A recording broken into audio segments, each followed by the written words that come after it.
Hello 11th class. तो हमने जो लास्ट टॉपिक छोड़ा था वहाँ से हम आगे चलते हैं। आगे हमने बात करनी है थ्योरी ऑफ इलेक्ट्रोमैग्नेटिक वेव। तो देखिए, हम इस थ्योरी के ऊपर बात करते हैं कि जिस थ्योरी ने हमारे पास जो लाइट वेव है या कोई भी वेव है उसके बारे में क्या कहा। तो इन्होंने कहा कि पहला जो हमारे पास पॉइंट है, all electromagnetic waves are emit continuously by any source of light. यानी इन्होंने कहा कि सभी जो इलेक्ट्रोमैग्नेटिक वेव्स है वो इमिट की जाती है, निकाली जाती है लगातार, यानी उनके बीच में कोई गैप नहीं है। जैसे कि सूरज से आने वाला जो प्रकाश है वो लगातार आ रहा है, वहां पर इस थ्योरी के अनुसार उनके बीच में कोई गैप नहीं है, रेडिएशन से के बीच में कोई गैप नहीं है। अब इन्होंने अगला जो पॉइंट कहा वो क्या कहा, the radiations are associated with electric and magnetic field.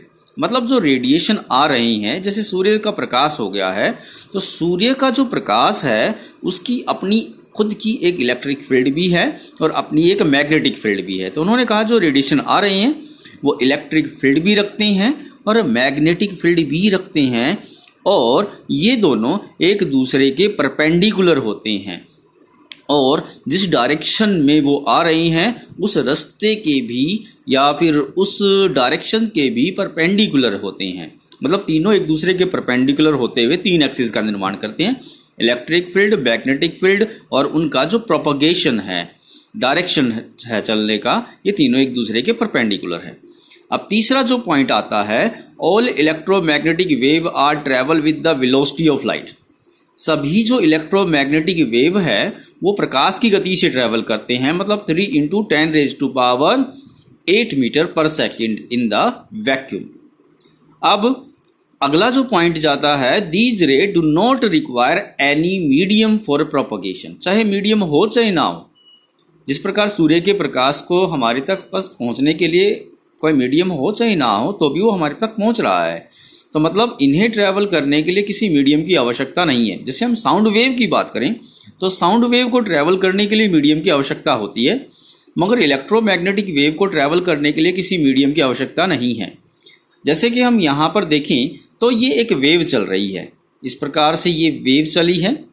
तो यहाँ पर वेव की प्रॉपर्टी को हम समझें तो यहाँ से देखें, ये बीच वाली जो पोजीशन है ये मीन पोजीशन है, और मीन पोजीशन से जो वेव का सबसे ऊपर वाला हिस्सा है जिसे हम क्रस्ट कहते हैं, या फिर मीन पोजीशन से जो सबसे नीचे वाला हिस्सा है जिसे हम ट्रफ कहते हैं, इस दूरी को हम कह रहे हैं एम्पलीट्यूड। यानी मीन पोजीशन से पीकेस्ट पोजीशन या मीन पोजीशन से डाउन पोजीशन को हम एम्पलीट्यूड कहते हैं। अब यहाँ पर देखें, किन्हीं दो सक्सेसिव क्रस्ट के बीच की जो दूरी है या किन्हीं दो सक्सेसिव ट्रफ के बीच की दूरी है उन्हें हम वेवलेंथ कहते हैं, इसका सिंबल होता है लैम्डा। अब यहाँ पर जैसे हम बात करें, यहाँ से लेकर यहाँ तक ये एक वेव ने अपना एक चक्कर पूरा किया है, एक साइकिल पूरा किया है। तो जितने समय में ये अपना एक चक्कर पूरा करता है हम उसे इसका टाइम पीरियड कहते हैं, और जितने एक सेकंड में ये जितने अपने चक्कर पूरा करेगी, जितने साइकिल कंप्लीट होंगे कितने समय में ये होगा, एक सेकंड में, तो उसे हम इसकी फ्रीक्वेंसी कहेंगे। तो ये डेफिनेशन हम बात करते हैं। जैसे वेवलेंथ क्या है, the distance between the two successive crust या फिर trough is called the wavelength. यहाँ डायग्राम में आपने देखा है। आगे हम बात करते हैं, जैसे हमारे पास जाता है एम्पलीट्यूड। एम्पलीट्यूड के बारे में हमने क्या कहा है, इट इज द हाइट या फिर डेप्थ ऑफ द वेव।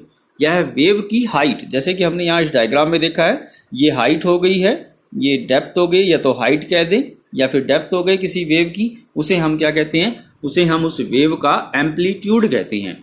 जैसे आगे हम बात करते हैं फ्रीक्वेंसी के बारे में हमने क्या कहा था, it is the number of wave passing दो ए पॉइंट इन ए 1 सेकेंड।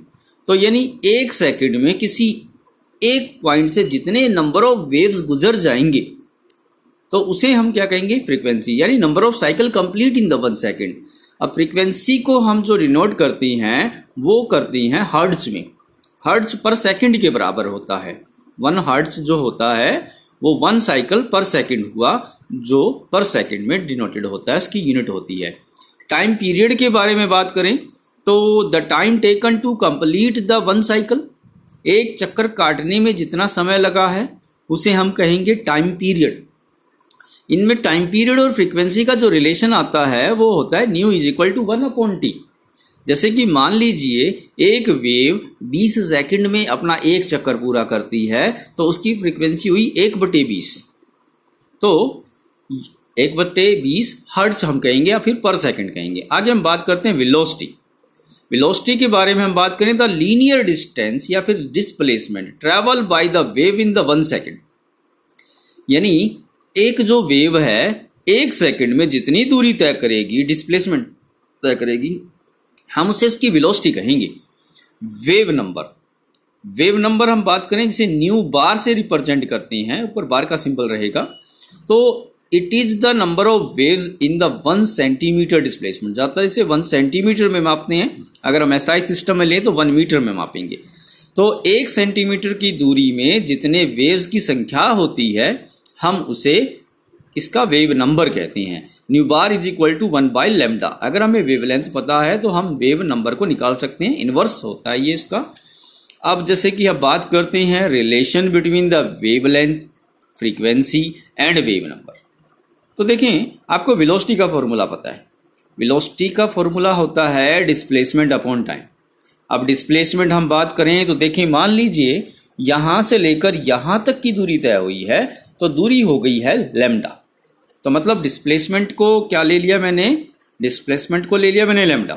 अब देखो यहाँ से इतनी दूरी तय करने में जो टाइम लगेगा वो होगा उसका टाइम पीरियड, तो टाइम पीरियड होगा t। तो मतलब वेलोसिटी हो गया c। इलेक्ट्रोमैग्नेटिक वेव सभी वेलोसिटी ऑफ लाइट से ट्रैवल करती है तो c हो गया लैम्डा बाई t। तो हमें पता है 1/t किसके बराबर होता है, फ्रीक्वेंसी के बराबर होता है। तो हम यहाँ पर इसकी वैल्यू पुट करें तो 1/t की जगह अगर मैं न्यू पुट करूँ तो इक्वेशन हो जाती है c is equal to lambda into nu. तो मतलब हमें पता है सभी इलेक्ट्रोमैग्नेटिक वेव्स के लिए वेलोसिटी तो क्या रहती है, सेम रहती है। अब यानी इसका मतलब ये हुआ कि लैम्डा और फ्रीक्वेंसी ये चेंज होते हैं इलेक्ट्रोमैग्नेटिक वेव्स। अलग अलग इलेक्ट्रोमैग्नेटिक वेव्स के लिए लैम्डा और न्यू की वैल्यू क्या रहेगी, अलग अलग रहेगी। तो अगर लैम्डा की वैल्यू ज़्यादा है तो न्यू की वैल्यू कम है, और अगर न्यू की वैल्यू ज़्यादा है तो लैम्डा की वैल्यू कम रहेगी।